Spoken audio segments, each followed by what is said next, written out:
건축가의 서재인 마한남에서 건축계 선배님들을 모시고 타임라인을 그려보는 서재 인터뷰. 오늘은 건축 비평가이자 이론가, 큐레이터, 편집장, 교수 등 많은 직업을 갖고 계신 박정현 교수님을 모셨습니다. 안녕하세요. 안녕하세요. 반갑습니다. 우선 저희 생각지대의 서재 인터뷰 섭외를 흔쾌히 승낙해 주셔서 너무 감사합니다. 되게 여러 차례에 걸쳐서 괴롭힘을 당해오신 교수님이시기도 한데요. 이런 학생단체나 활동에 대해서 어떻게 생각하시는지 간단한 한 줄 비평을 부탁드릴 수 있을까요? 안 하는 것보다는 훨씬 좋다. 그리고 제가 학교 다닐 때 너무 옛날 얘기니까 그때는 이런 생각 자체를 못했던 것 같아요. 학생들이 한 학교에 매여 있지 않고 다 같이 뭔가를 하는 거는 뭐 대단히 환영할 만한 일 아닐까. 그 자체로는 그렇게 생각합니다.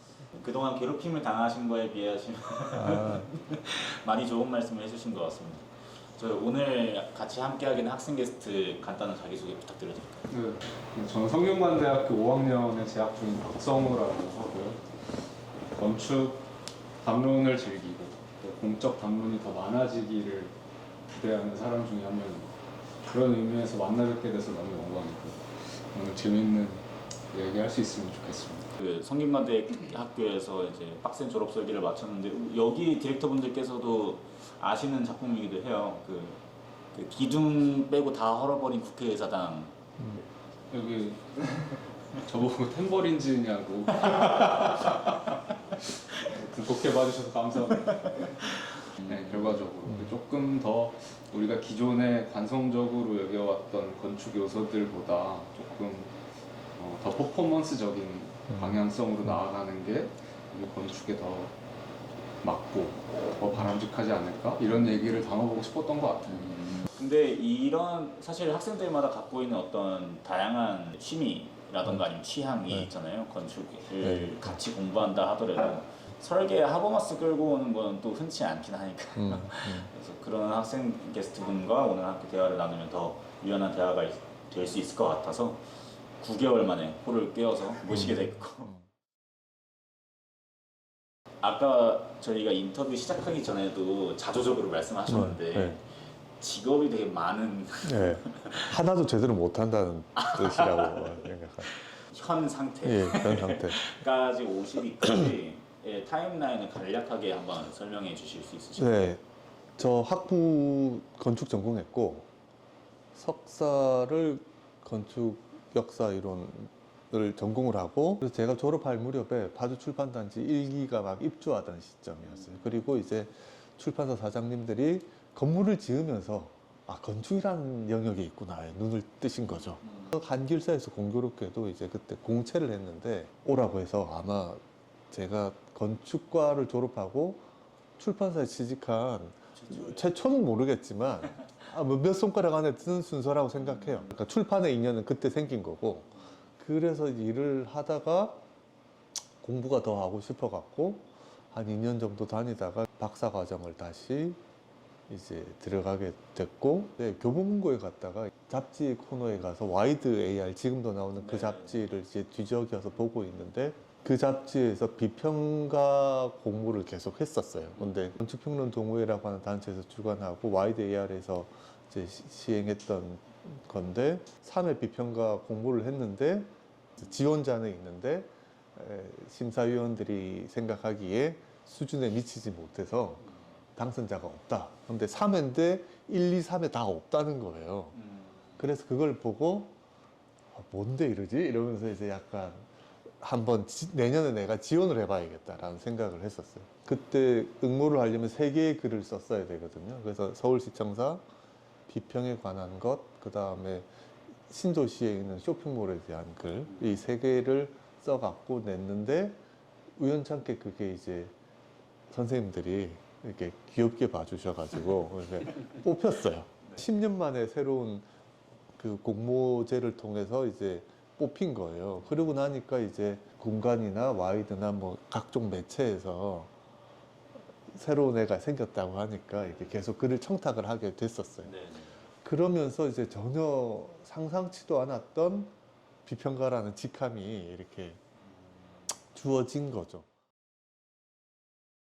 이제 그 전에 여러분들은 못 봤을, 그때는 건축가 학생들이 아니었을 테니까 2017년도에 종유학 콘크리트라고 하는 꽤 중요한 전시를 했었어요. 1980년대, 90년대 초에 한국 건축계에 있었던 다양한 지적 흐름들을 한 번에 다 이렇게 모으는 전시였었거든요. 근데 그때 이제 정다영 선생이 큐레이터 역할을 했고, 저는 이제 역사 연구자의 입장에서 처음부터 끝까지 이렇게 지켜볼 수 있는 기회가 있었어요. 어쩌다가 또 우연의 연속인데 베니스에서 큐레이터 역할도 했었고, 그러면서 자연스럽게 스스로는 제가 단 한 번도 큐레이터라고 생각해 본 적은 없지만 큐레이터라는 이름으로 여러 전시에 참여할 수 있는 2018년도에 드디어 늦은 논문을 쓰고 그리고 이제 여기까지 굴러왔네요. 그러면 현재는 네. 도서출판 마티의 편집장님 그만뒀어요. 아, 이것 얘기를 타임라인 빼먹었네요. 중요한 타임라인에서. 그래서 이제 출판계 인연을 맺고 네. 2006년, 7년쯤에 도서출판 마티라고 하는 곳에서 이제 출판 일을 시작하게 됐는데, 그때 제 목표는 그냥 제가 갖고 있는 취향과 관심사를 독자로 확보할 수 있을 거라고 생각을 했어요. 그러다가 이제 세상이 바뀌었잖아요. 그 사이에. 제가 갖고 있는 취향이 안 통한다. 이제 그런 독자는 없다라는 생각, 농담 반이에요, 이것도. 농담 반, 진담 반인데, 그때 공식적으로 편집장은 이제 이양하고, 저는 관여는 하지만 예전처럼 편집장 역할은 전혀 안 하고 있습니다. 그리고 강의하고, 뭐, 책 만들고, 전시하고, 뭐, 그러고 있습니다. 지금 연세대학교에서 네. 현대건축과 그리고 지난 학기까지 서양건축사. 네, 서양건축사 또 아, 건축 이론과 그러니까 실제 예, 수업도 하셨고, 예. 그럼 이제 건축 비평가, 그리고 큐레이터, 편집장, 교수 이렇게 네 가지 네. 직업에 대한 이 타임라인이 그래도 나름 완성이 됐네요. 네. 학부가 시립대에서 공부하셨어요? 시립대가 아니고 저는 학부는 건국대에서 했어요. 아, 건국대는 건축 전문 대학원 시스템이라 저는 설계를 하기 싫었거든요. 네. 설계에 도무지 관심이 없어갖고 걱정이 많고 회의가 많은 사람 설계하면 안 된다는 말이죠.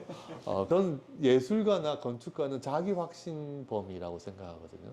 적어도 이렇게 설계를 하는 동안에는 내가 잘한다 라고 하는 확신이 있어야 되잖아요. 그런데 저는 설계보다는 역사나 이론 쪽에 관심이 있고, 내가 그걸 잘한다 라고 하는 생각이 있었어요. 그래서 3, 4학년 때? 3, 4학년 때, 네. 3, 4학년 때부터 있었던 것 같고, 이상원 선생님이 학교에 오셨어요.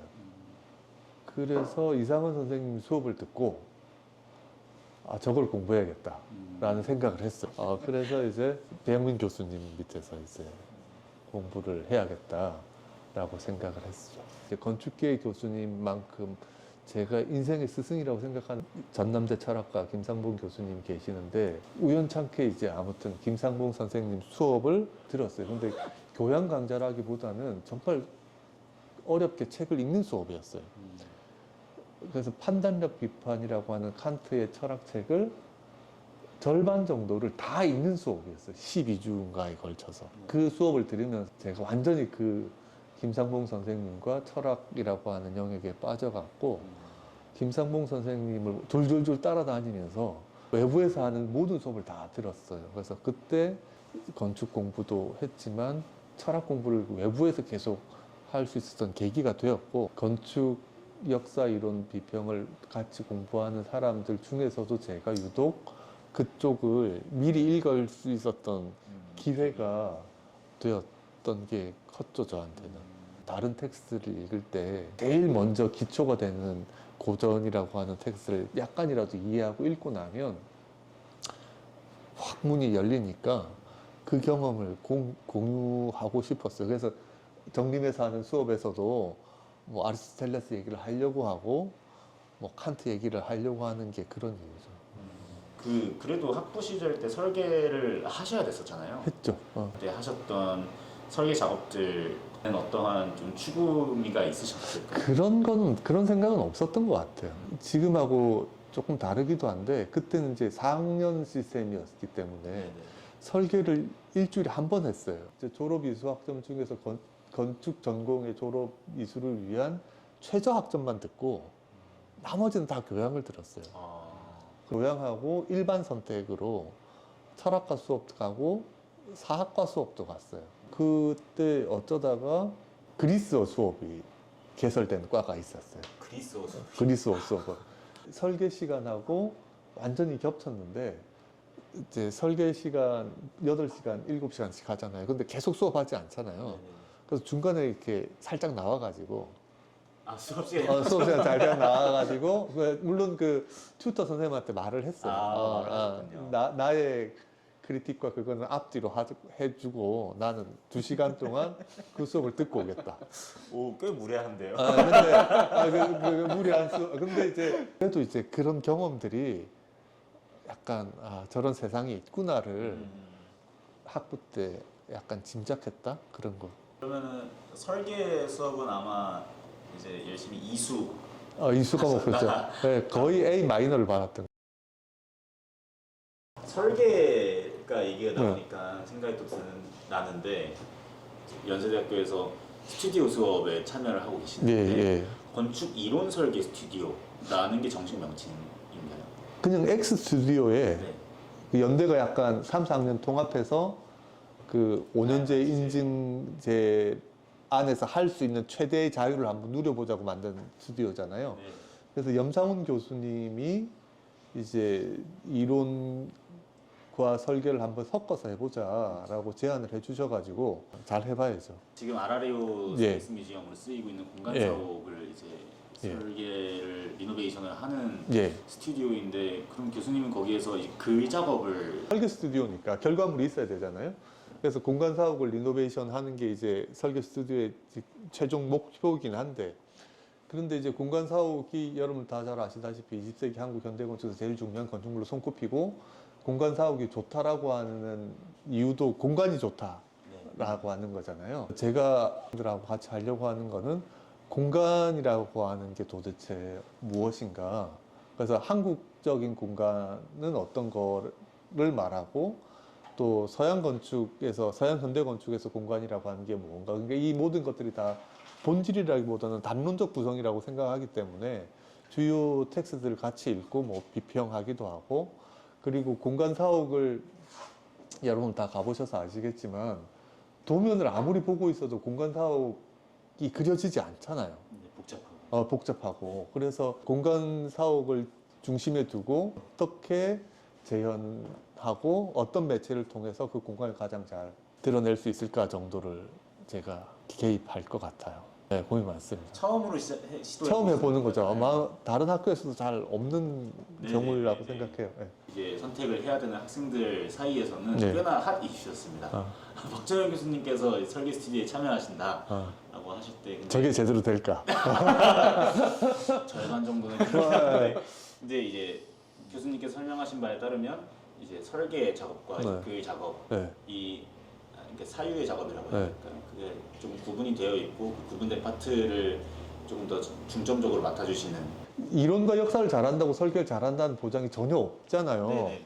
궁극적으로는 별개고, 그래서 어떤 의미에서는 이제 스튜디오 안에서 이론과 설계라고 하는 게 물과 기름 같이 따로 놀 수도 있고, 파스타 만들 때 잘 섞으면 그게 싹 섞일 때가 있잖아요.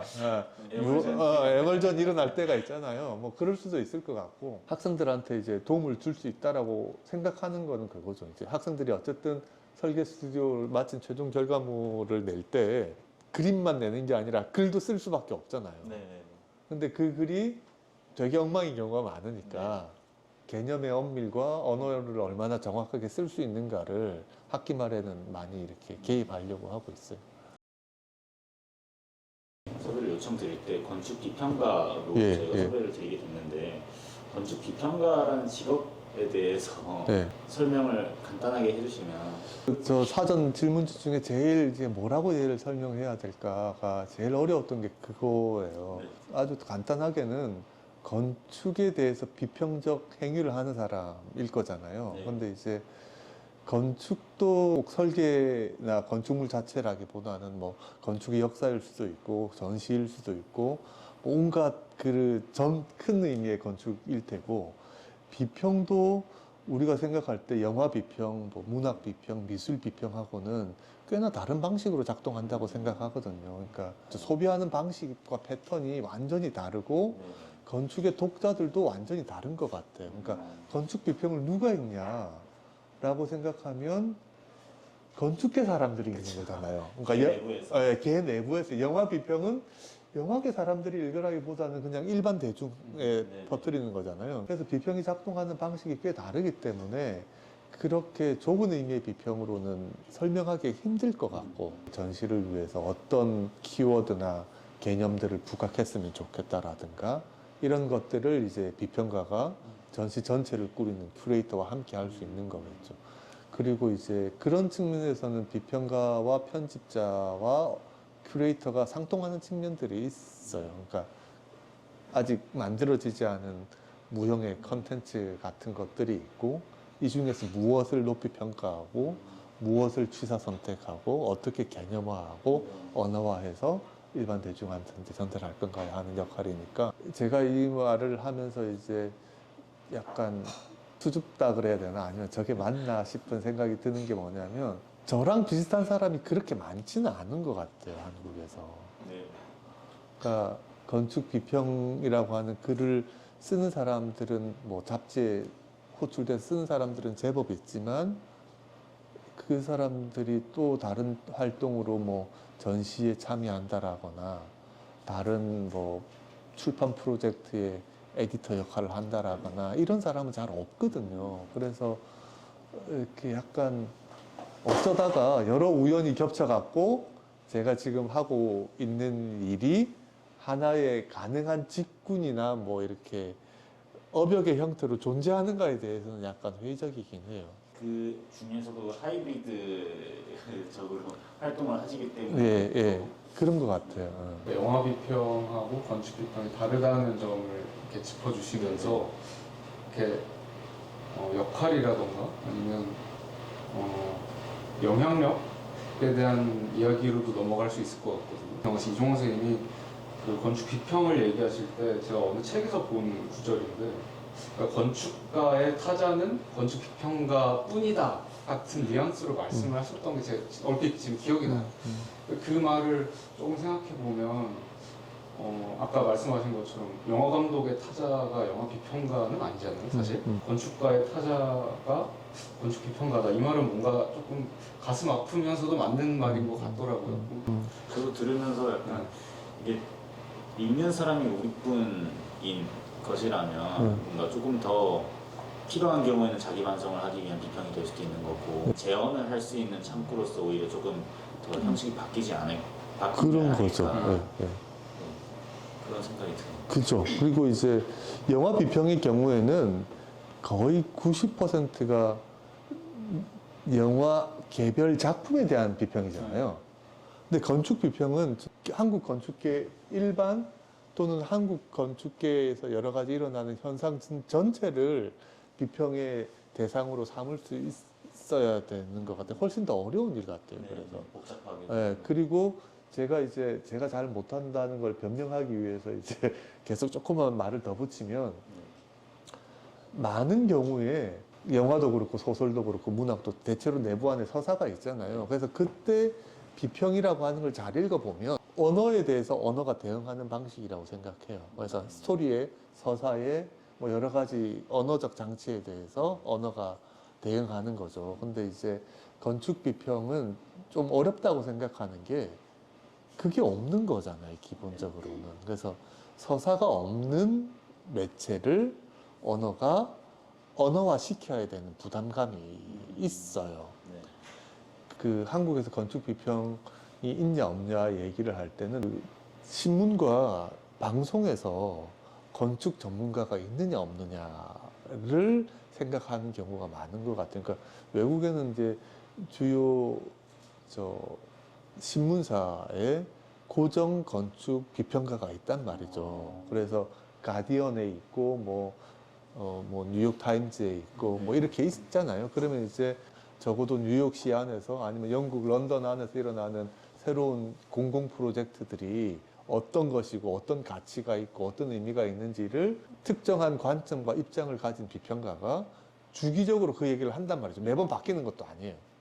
한국에서는 뭐 여러 가지 지금 이슈들이 있잖아요. 노들섬 이슈도 있고 뭐 서울링 이슈도 있고, 그런데 이제 그게 특정한 입장을 고수하지 못한 상태에서 계속 이렇게 산발적으로 이렇게 소비되는 경향이 있는 거죠. 그럼 뚜렷한 목소리를 낼 수 있는 고정된 건축 비평가가 있는 경우와 없는 경우를 생각해 보면 일반 대중이 건축에 대해서 이해하는 정도가 꽤나 차이가 날 거라고 생각이 들어요. 그래서 한편에서 한국의 건축 비평이 없다라는 말은 공적 저널과 굉장히 중요한 매체에서 건축을 전문으로 다룰 수 있는 사람이 없다는 거예요. 그러니까 그건 이제 여러 가지 복잡한 문제죠. 일반적으로 건축 비평가라고 하면은 수익 구조가 어떤 식으로? 없죠. 없습니다. 수익 구조가 없습니다. 비평에 대한 비평, 그러니까 원고료라고 하는 게 있는데 원고료가 거의 뭐 무의미한 수준이라고 생각이 들죠. 네네. 전업 비평가는 매체에 속해 있는 네. 사람이 경우에는 가능할지 모르겠으나 한국에는 없기 때문에. 한국에는 없는 것 같아요. 그러니까 비평이라고 하는 행위가 또 자기가 쓴다고 해서 쓸 수 있는 게 아니라 네. 보통 그 지면이 주어져야 되는 거잖아요. 근데 이제 매번 똑같은 사람한테 글을 맡기진 않으니까 그런 의미에서 비평가가 생계와 수익을 생각해 보면 이 자본주의 사회에서는 불가능한 직종인 거죠. 그래서 오히려 자유로울 수도 있는 것 같기도 해요. 그러니까 내가 비평을 해가지고 돈을 막 이렇게 벌어. 그럼 눈치를 봐야 되잖아요. 어차피 그 신경 쓸 필요가 없는 거란 말이죠. 물론 이제 완전한 자유는 좀 힘들죠. 그러니까 네. 많은 건축물이 건축가의 약간의 도움이 없으면 접근하기 힘든 건물도 많잖아요. 그래서 건축가와 함께 가서 이렇게 답사를 하고 글을 쓴단 말이죠. 네. 완전히 노골적으로 쓰기가 부담스러울 때가 있는 게 솔직한 심정이죠. 그래서 제가 이제 기대는 거는 주로 이제 역사인 것 같아요. 그러니까 한국 현대 건축의 역사 또는 뭐 좀 더 넓게는 현대 건축의 역사 속에서 비평 대상으로 주어진 건축물이 어떤 위치 정도를 점하고 있는 것 같다 해서 약간 타협한다 그래야 되나? 뭐 건축계가 건축 비평가한테 기대하는 것 중에 하나가 내 작업이 전반적인 어느 정도 와 있는가, 마치 학생 크리틱 하듯이 이제 설명을 해달라고 하는 경우들이 있거든요. 근데 이제 그건 제가 할 수 없는 것 같아요. 그러니까 정답을 갖고 계시지 않죠. 정답을 갖고 있는 것도 아니고 한편으로는 건축 생산 방식이 또 다른 것 같아요. 똑같은 건축가가 도면을 그렸어요. 네. 아이디어가 있어. 그런데 건축주가 평당 1,000만 원을 쓸 수 있는 건축가를 만났을 때와 네. 무제 아니야. 뭐 거의 신경 안 써도 돼. 그때 건축의 공간이 완전히 네. 다르잖아요. 결국 그거는 한 장르의 독립성과 자율성이 얼마나 있는지가 관건인 것 같아요.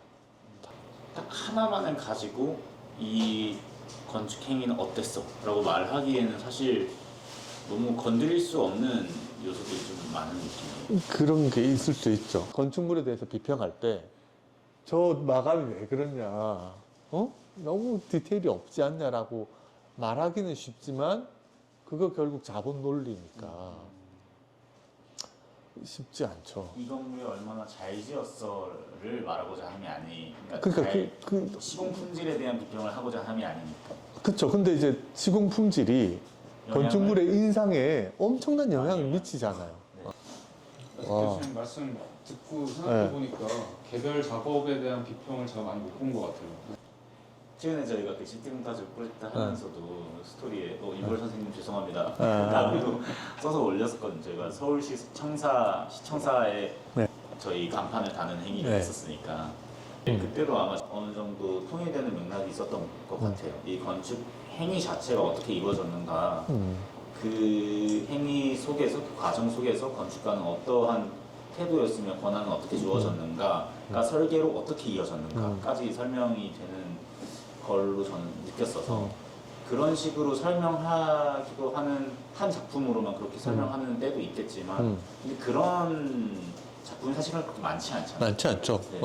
그러니까 한편으로는 건축 비평이 필요한 작업이 한국에 서울에 1년에 그렇게 많이 지어지지 않는 것 같아요. 네네. 그런 의미에서도 건축 비평이 늘 작동할 수 있는가에 대해서 그러니까 직업으로 의문이 있어요. 그러니까 그거는 이제 비평적 행위를 이렇게 촉발하는 건축이 얼마나 있을까. 네. 어. 지금 여기 디렉터분들 중에서도 교수님의 책을 읽고 또는 교수님 강연을 들었던 학생들도 있는데 그 디렉터분들께서는 생각하시기로 한국 내에서의 어떤 건축 담론의 형성에 대해서 많은 이야기를 하시는 네. 것 같아요. 그래서 교수님께서는 어떤 담론이 형성되기를 바라시는지 궁금합니다. 일단 어떤 담론, 특정 담론 유형이라기보다 뭔가 이렇게 오가는 얘기들을 조금 엮어낼 창구가 필요하다는 생각이 들어요. 그 미로 잡지 창간호에서 다루려고 하는 주제도 그런 거거든요. 그러니까 분명히 일군의 흐름이 있어요. 그 설계를 하다 보면 온갖 참조와 인용들을 하게 되잖아요. 그런데 20세기에 한국 사회가 이렇게 만들어 놓은 온갖 이 도시의 그 구조물과 버네큘러 건축물들이 있는데 여기서 뭔가를 창작의 영감을 받으려고 하는 사람들이 있거든요. 그래서 뭐 굉장히 넓게 생각하면 김광수 소장님부터 서재원, 김효영, 뭐 임윤택 이런 분들이 있단 말이죠. 근데 이제 이분들의 작업들을 이 흐름 전체를 뭔가 하나 깨는 얘기가 나올 수 있지 않을까라고 하는 생각이 들었어요. 그래서 그걸 참조와 인용이라고 하는 새로운 이름으로 한번 묶어보자. 그래서 얘기를 한번 만들어 보자라고 하는 생각이에요. 그래서 이런 식의 얘기가 만들어져야 다음 단계로 나갈 수 있지 않을까 하는 생각이 드는 거고, 건축계 내부에서 이런 이야기들이 형성되어야 바깥에서 건축계를 들여다보는 것 같아요. 건축계와 인접해 있는, 그래서 뭐 온갖 문화에 관심이 많은 대학생들이나 젊은 사람들이 있는데 건축에 대해서 뭐가 궁금할 때 뭘 봐야 될까, 그런 창구를 만들고 싶은 욕심이 있는 거죠. 그 예를 들자면 또 하나 제가 생각하고 있는 게 OMA가 어쨌든 20세기 후반에 세계에서 제일 영향력이 큰 건축가이자 건축단체이자 싱크탱크이자 그렇잖아요. OMA가 램코라스가 더 중요한 까닭 중에 하나는 그들이 만들어놓은 책들이 건물 이상으로 중요하잖아요. 근데 얘를 우리가 한번 우리의 맥락에서 정리해 볼 수 있지 않을까 라고 하는 거죠. 한국의 OM에서 일했다고 이력서에 쓰는 사람은 수십 명인데 그렇죠. 그분들은 도대체 뭘 배웠는가, 아니면 어떤 측면으로 어떻게 평가하는가를 한번 얘기해 보고 싶은 거고, 또 하나 담론이 형성되기를 원한다 라고 하는 질문에 약간 대해서 얘기해 보면, 오늘도 여러 번 언급이 나왔지만 이종건 선생님, 배영민 선생님, 또 이런 세대들이 다 플러스 마이너스 한 5 안에 다 들어가요. 이분들에 대해서 후학들이 평가하고 얘기하고 말하지 않으면 담론이라고 하는 건 안 생기는 거죠. 그래서 이종건 선생님이 그렇게 많은 글을 썼는데 이종건 선생님은 도대체 어떤 입장에서 비평 행위를 했는가가 이게 후배 세대가 이종건 선생님을 평가하고 같이 이야기할 수 있는 기회가 있어야 되는 거죠. 그래야 이제 이게 담론이 생기는 거죠. 그러니까 가만히 있으면 이야기가 만들어지는 게 아니고 그런 대화와 뭔가 그런 관계를 통해서만 이야기가 만들어지는 거죠. 미로 잡지에서 언젠가 그 세대를 다루는 특집을 해보고 싶어요. 그리고 담론이 안 생기는 가장 큰 이유 중에 하나가 건축가들도 한국 건축가들의 작업에 관계에 맺어서 자기 작업을 설명하지 않아서 그래요. 전 그게 제일 큰 문제라고 생각해요. 자기의 건축 행위가 마치 백지 상태에서 또는 서양 건축에서 유학 갔다 와서 배운 거에서 직접적으로 연원하는 것으로 설명해 갖고는 아무것도 안 만들어질 거라고 생각해요. 한국의 선배 건축가가 그 세대에 이런 얘기를 했고 이렇게 작업을 했는데 나는 이렇게 한다의 이야기가 나와야 담론이 생기는 거라고 생각해요.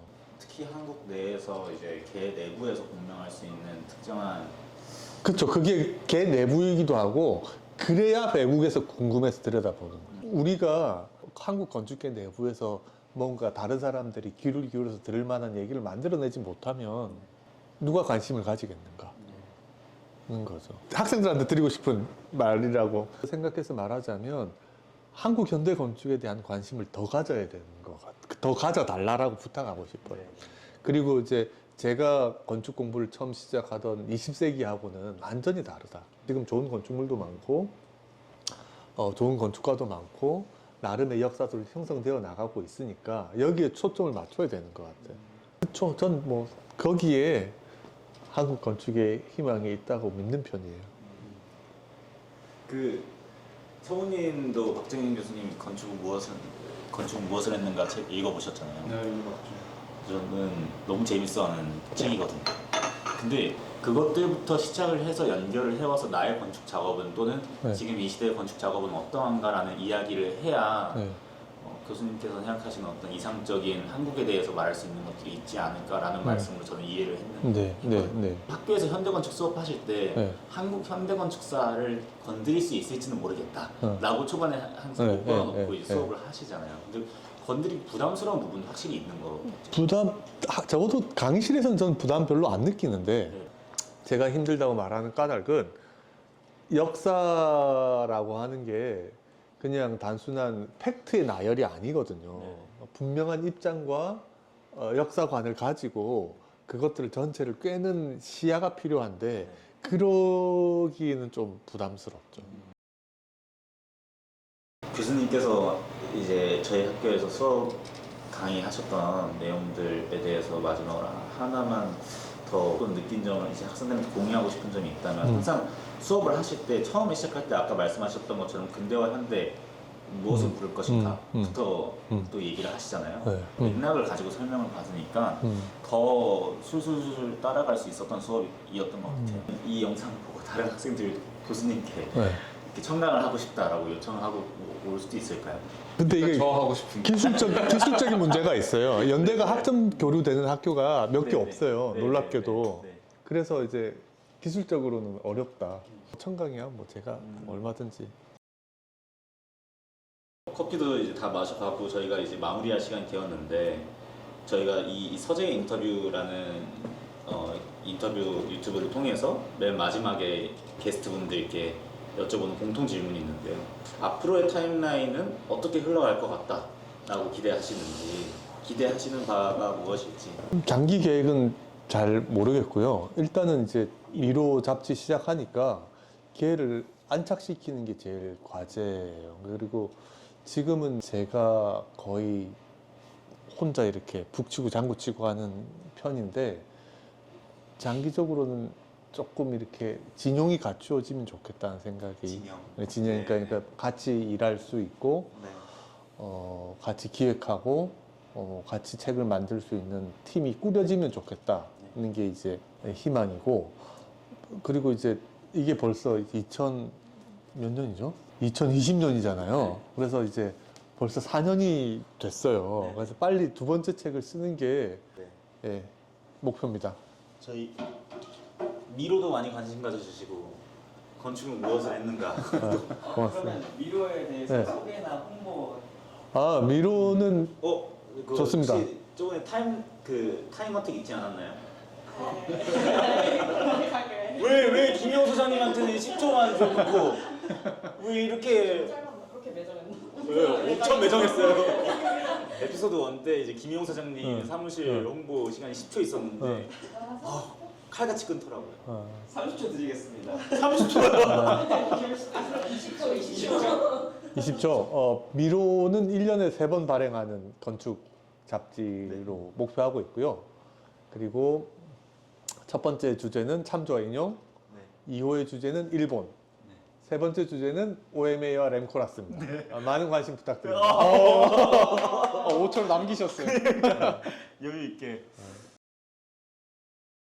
함께 하시는 학생 게스트 성우님 소감 듣고 싶습니다. 일단은 뭐 평소에 책으로 먼저 접했고 항상 공부할 때 항상 많이 제가 참조하고 또 인용도 하고 공부도 하던 네네. 책의 저자시기도 해서 너무 만나서 너무 반갑고 또 굉장히 영광입니다. 전 개인적으로.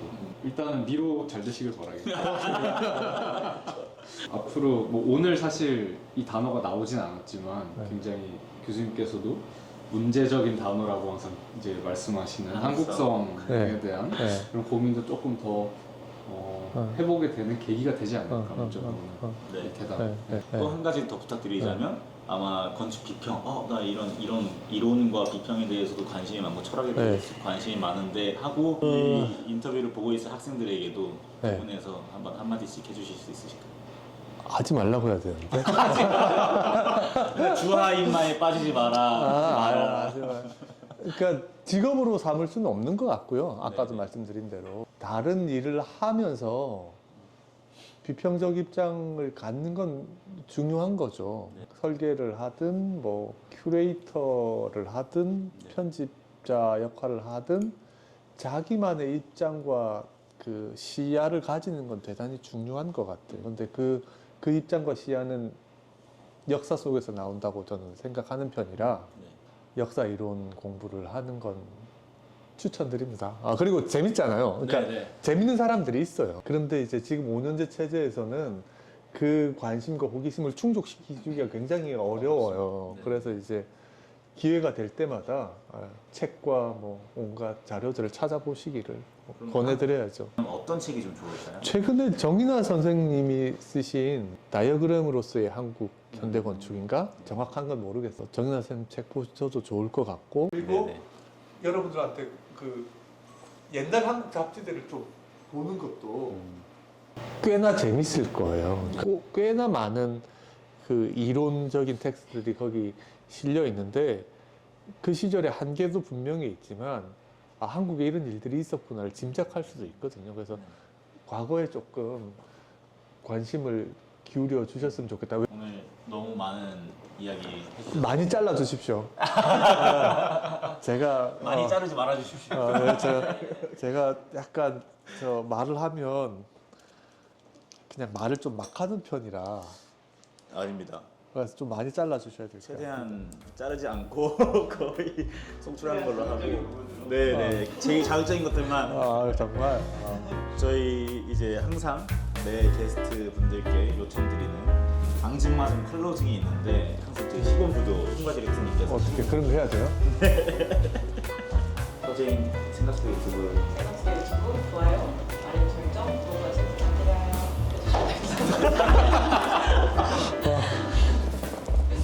생각지도 유튜브 좋아요, 구독 설정, 알림까지 부탁드립니다.